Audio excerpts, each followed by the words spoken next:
Bonjour à vous tous. Donc, je vais vous présenter le programme régional de la forêt et du bois, le projet de programme régional de la forêt et du bois. Et puis, avant de commencer, peut-être vous expliquer ce que c'est. Vous êtes propriétaire forestier, vous disposez d'un document de gestion durable de la forêt, un plan simple de gestion. Ce plan simple de gestion, il se réfère à un document supérieur qui est le schéma régional de gestion sylvicole. Ce schéma régional de gestion sylvicole, pour la forêt privée, il était en conformité avec les orientations régionales forestières. Elles dataient de 2000, elles ont été quelque peu, on va dire, amendées par les plans pluriannuels régionaux de développement forestier pour leur donner un petit peu de corps et puis les actualiser. Les orientations régionales forestières d'Île-de-France dataient de 2000, elles étaient avec le contexte spécifique 2000, post-tempête. Et puis, partant du constat, un constat déjà ancien, que la filière forêt et bois est déficitaire, c'est le deuxième poste de déficit de la balance commerciale, il faut mobiliser plus de bois, il faut sortir du bois de la forêt, il faut gérer nos forêts, gérer durablement nos forêts. Le gouvernement, l'État, a décidé de supprimer les orientations régionales forestières, supprimer le plan pluriannuel régional de développement forestier et de substituer à ces deux documents un programme national de la forêt et du bois qui serait décliné dans chacune des régions en programmes régionaux de la forêt et du bois. Donc, voilà. Donc on a la loi d'avenir qui avait supprimé les orientations et les plans pluriannuels régionaux de développement forestier, et puis créé donc ce plan national de la forêt, programme national de la forêt et du bois, excusez-moi, ça c'est la loi d'avenir de 2014. 4 objectifs: créer de la valeur en France en gérant durablement la ressource, gestion durable des forêts, répondre aux attentes des citoyens, il y a surtout en Île-de-France un enjeu social important, et puis contribuer à l'atténuation et à l'adaptation au changement climatique. Ça, c'est ce qu'il n'y avait pas dans les orientations régionales forestières de 2000. L'idée de changement climatique, même si elle était déjà existante, puisque le changement climatique, ça ne date pas d'aujourd'hui, il n'y avait pas ce volet suffisant dans les orientations régionales. Développer des synergies entre forêt et industrie, il faut qu'on sorte nos produits, il faut qu'on les utilise en Île-de-France. Avec évidemment un objectif national de mobilisation de bois décliné par région. Et pour l'Île-de-France, donc plus 12 millions de mètres cubes par an en France, et pour l'Île-de-France, plus de 190 000 mètres cubes, dont 110 000 mètres cubes de bois d'œuvre. Voilà, ça c'était le contexte de l'exercice qu'on devait élaborer avec la région Île-de-France, puisque maintenant on co-élabore ce document. Donc, la région Île-de-France co-préside la commission régionale de la forêt et du bois, qui est chargée d'élaborer ce document, ce programme. Donc voilà, l'élaboration du programme régional. Je passe vite, on va rentrer après dans le cœur du sujet. Une équipe projet, la direction régionale de l'alimentation, de l'agriculture et de la forêt que je représente, la région Île-de-France, représentée ici par Mme Cabri et Mme Galibert. La DRIE, c'est un pendant de la DREAL, un autre service de l'État, écologie, environnement, énergie plutôt.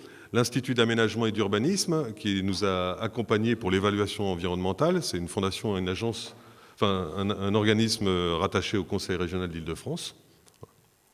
Donc on a choisi d'élaborer ce programme sous la base d'ateliers. Donc il y a eu 4 journées d'ateliers, 16 ateliers en tout. Les premiers ateliers, 11 et 19 avril, on définissait le diagnostic de la forêt d'Île-de-France, les enjeux. Et puis, deux séries d'ateliers, 29 mai et 5 juin, un programme d'action. On avait défini 4 axes de travail. La forêt, hyper novateur, ça ne bouge pas quand même tant que ça, la forêt. Forêt, sylviculture de demain, approvisionnement durable. Le bois, bois d'œuvre, bois industrie et bois énergie, classique. Les services rendus et communication, en Île-de-France c'est important, avec un volet sur les forêts urbaines, très proches de l'agglomération, les forêts périurbaines et rurales. Et puis l'équilibre sylvo-cynégétique, ou le déséquilibre, le constat du déséquilibre plutôt peut-être, sylvo-cynégétique. Là on va rentrer dans ce qui est un peu plus sympathique quand même pour vous, propriétaires forestiers aujourd'hui. Donc le panorama issu de ces ateliers, le panorama forestier de la forêt d'Île-de-France. La forêt d'Île-de-France, c'est 23% du territoire francilien, 263 000 hectares de forêt. Ça, c'est le chiffre des forêts comprises dans le PRFB. La forêt d'Île-de-France, elle est à majorité feuillue, elle est majoritairement privée, presque 70% de la forêt est privée. 148 000 propriétaires, donc un nombre important de propriétaires, donc des petites propriétés en grosse majorité. 67% de la forêt sans document de gestion durable, donc ça c'est un petit peu dommage. Et une forêt vieillissante, puisqu'on le verra par la suite, on a un volume de bois sur pied important, on a un accroissement naturel, la forêt s'accroît chaque année d'1,2 million de mètres cubes, et puis un prélèvement finalement que de 742 000 mètres cubes, donc la moitié de l'accroissement. Donc il y a une capitalisation du bois sur pied, puisqu'on prélève que 62% de l'accroissement naturel. Donc le capital forestier augmente en Île-de-France, et vieillit aussi. Pour revenir aux différentes surfaces forestières, ça c'est pour nos amis détracteurs peut-être parfois, ou c'est ceux qui se plaignent qu'on va se mettre à gérer toutes nos forêts durablement. Le mode d'occupation des sols de l'Institut d'aménagement et d'urbanisme d'Île-de-France, 287 000 hectares de forêt en Île-de-France. Mais ce sont tous les espaces boisés, des haies, des petits bosquets, des tout petits diverticules boisés. L'IGN, l'Institut national géographique et forestier, a lui défini les forêts dites de production à 263 000 hectares.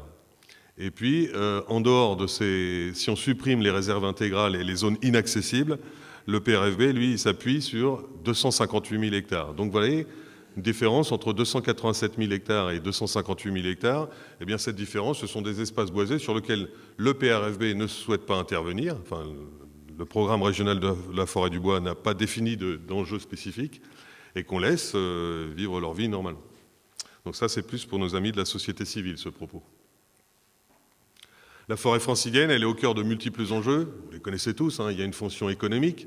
On sort du bois de la forêt, le produit bois, un bois énergie, bois d'œuvre ou bois d'industrie. Elle a un enjeu social hyper important en Île-de-France. 100 millions de visites dans nos forêts d'Île-de-France, sur 200 millions de visites à peu près à l'échelle nationale. Ça dépend des sources, mais c'est à peu près la répartition.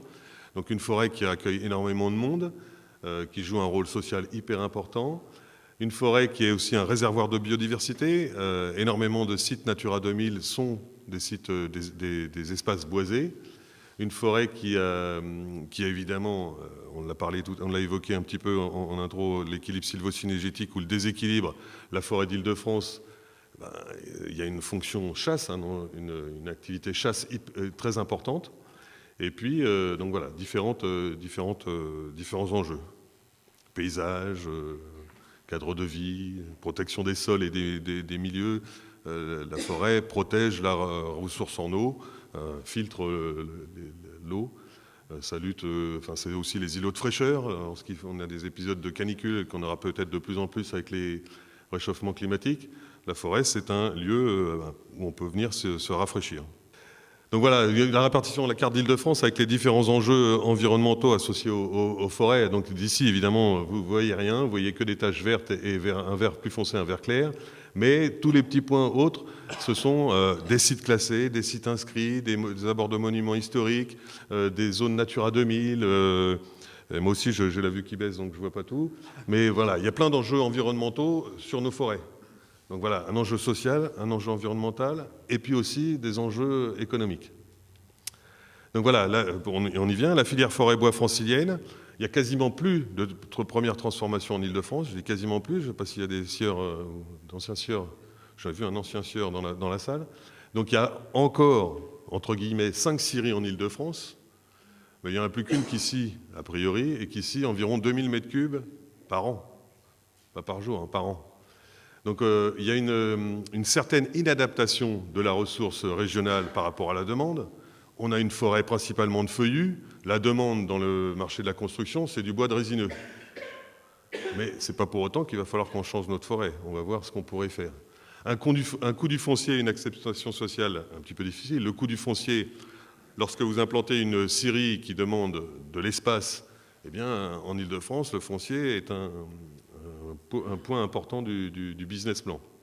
Acceptation sociale, évidemment, une scierie, ça génère quelques nuisances. Il y a du bruit, il y a les poussières, il y a la circulation de véhicules, noria de véhicules qui amènent des grumes et puis après qui évacuent les produits transformés.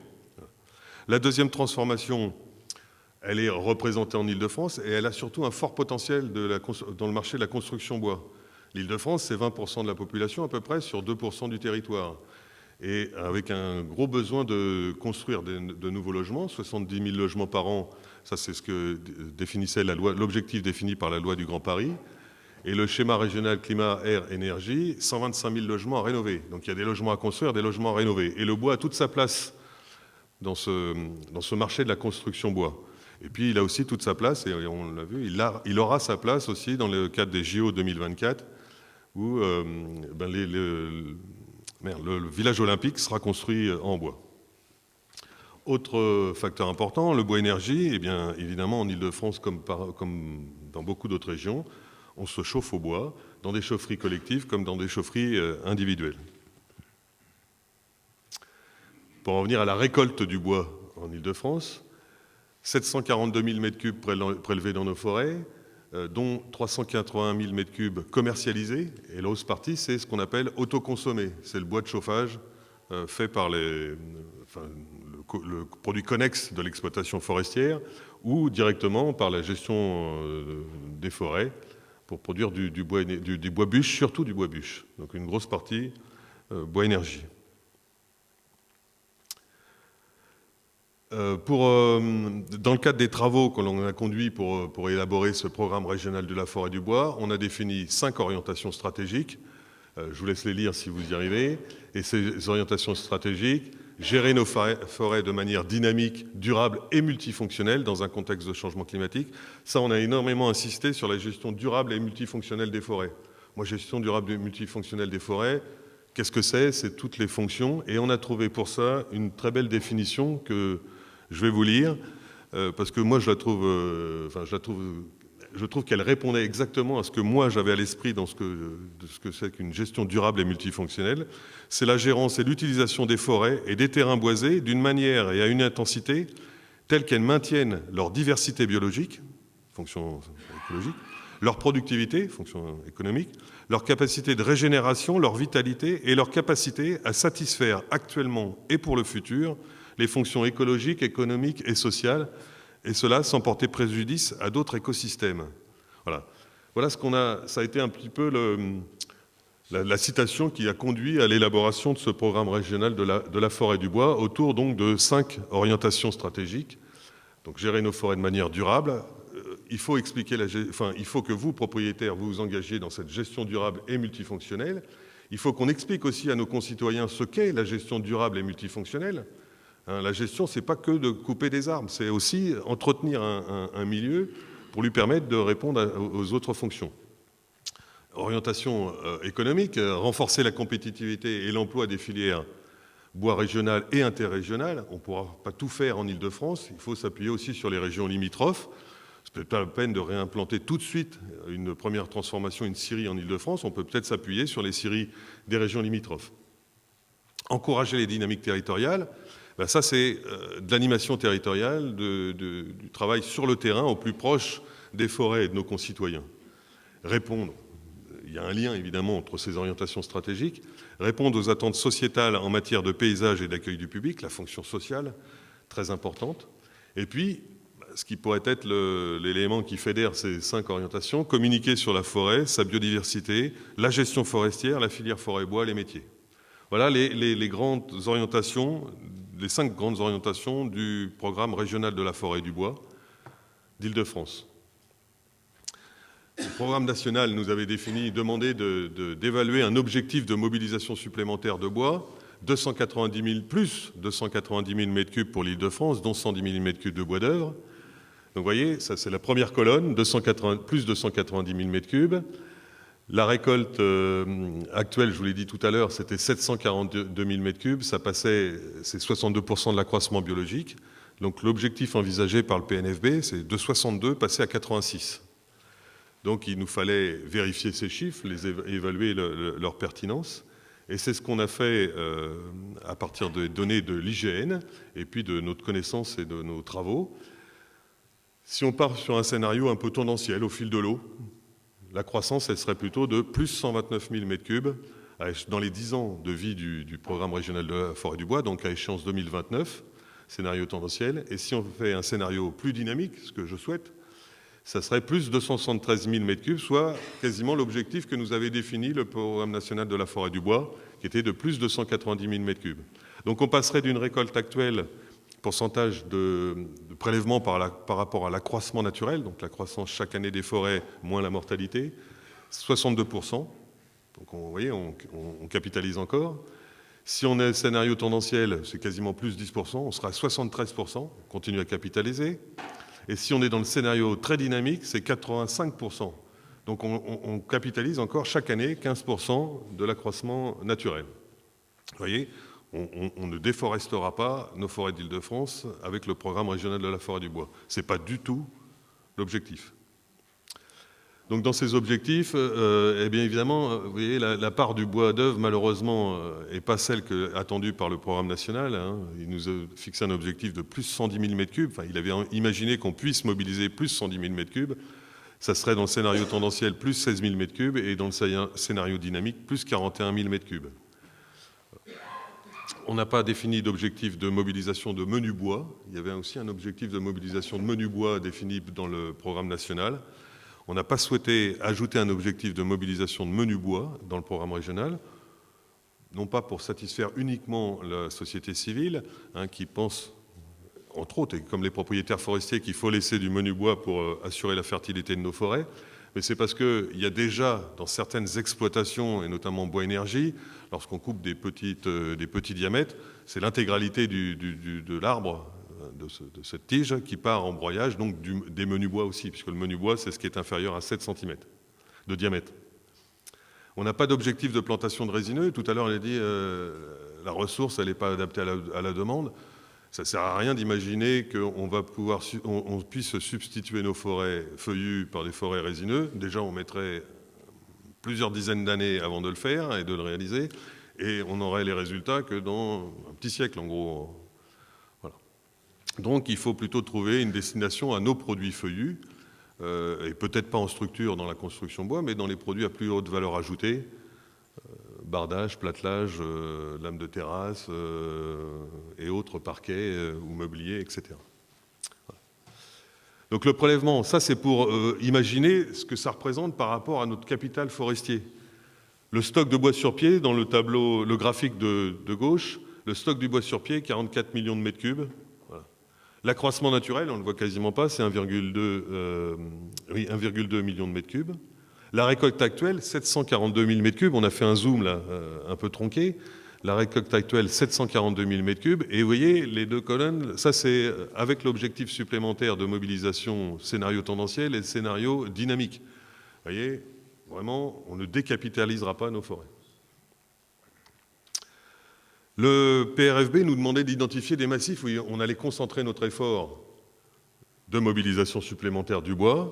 Pas toujours facile d'identifier des zones où on va insister et travailler avec ardeur. Donc on a défini plutôt, nous, des grands patatoïdes avec des enjeux de mobilisation de bois. Donc on mobilise plus de bois grâce à l'animation qu'on y fera. Des enjeux de renouvellement. Notre forêt vieillit, subit les affres du changement climatique, de la pression parasitaire. Donc il faut renouveler nos peuplements. Donc un autre enjeu dans certaines zones, animation et renouvellement. Des enjeux simples de mobilisation de bois. Il y a des endroits où il y a un capital en forêt, il y a possibilité de mobiliser plus de bois. Voilà les différentes zones, elles ne sont pas figées, dans lesquelles on souhaite intervenir durant les 10 années de vie de ce programme régional de la forêt du bois. Sachant que ce n'est pas figé pour 10 ans. Chaque année, en commission régionale de la forêt du bois, on fera le bilan de l'année écoulée et on y proposera éventuellement les évolutions dans nos actions ou dans nos périmètres d'action. Les 5 orientations stratégiques un peu générales, elles ont été déclinées en 15 objectifs opérationnels, eux-mêmes déclinés en actions. Très rapidement, je vous en liste quelques-uns. Il y a évidemment le risque changement climatique qu'on prendra en compte, la dynamisation, je l'ai déjà évoqué, de la filière, la dynamisation économique de la filière, hein, tout en faisant la promotion de la gestion durable et multifonctionnelle, ce que j'insistais tout à l'heure, des interventions sur l'aval de la filière, un développement des usages locaux du bois, la formation des bûcherons, la formation des forestiers, la formation des propriétaires, la communication et la sensibilisation, et la formation, la communication et la sensibilisation évidemment du grand public.